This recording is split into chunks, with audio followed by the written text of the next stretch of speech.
vous mangez un peu de pain perdu, quelques mots par lesquels je m'adresse au bon Dieu pour lui dire mon regret de chercher plutôt à être impeccable qu'à me laisser aimer par lui. Allons-y. Idiot que je me suis figuré pendant un temps qu'il fallait devenir propre, tiré à 4 épingles, exactement programmé et clean pour être aimé de Dieu. Or, il me rejoint et se trouve en moi là où je suis détruit par le péché, précisément parce que c'est là que son supplice sur la croix le conduisait. Saint Paul l'a bien compris lorsqu'il écrit aux Romains « Là où le péché abonde, la grâce surabonde » chapitre 5, verset 20. Cette erreur arrive même aux plus belles. J'ai entendu parler d'une bien-aimée un peu sotte, qui ne voulut pas sortir de chez elle quand son bien-aimé l'eut appelée, sous prétexte qu'elle avait pris un bain, était propre, et ne voulait pas se salir. Mais à la fin, pour qui déployait-elle tous ses efforts afin d'être belle ? La précieuse, bien récurée, l'avait oubliée. Il y en a beaucoup comme ça qui croient que la vie spirituelle consiste à devenir le plus propre possible. Jésus n'est pas tant regardant. Sa vie spirituelle à lui, c'est de nous rejoindre dans nos misères pour nous aimer, vivifier nos chairs quand bien même elles seraient gangrenées et nauséabondes.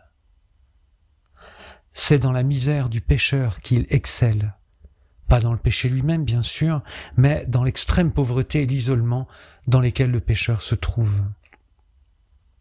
C'est là qu'il est descendu en personne. Il se rend là où le démon opère ses destructions. Il maîtrise l'homme fort, Marc 3, 27, et récupère les dépouilles de ses victimes. Il libère ses captifs et répare les âmes brisées en pénétrant de sa vie les abîmes de la destruction qu'a opéré le mal. Luc 4, 18. Il va dans le chaos des âmes détruites, là où le démon ne veut pas rester pour conserver et défendre ses possessions, parce que cela lui répugne en raison de son orgueil. Il y descend par sa croix, mystère d'amour contre quoi le démon ne sait rien faire, et au moment du cri qu'il pousse à cause du saccage de son humanité, tandis qu'il meurt, il restaure et répare nos âmes et nos corps détruits.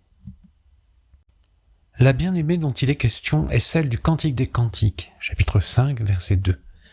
Puisse cette belle âme, qui fait maintenant les délices du Seigneur au ciel, me pardonner de l'avoir traitée de sotte. Mais quand même, voici qu'elle est propre et belle, mais elle n'ouvre pas à son bien-aimé qui frappe à la porte, prétextant qu'elle ne voudrait pas salir. Je n'arrive pas à m'y faire.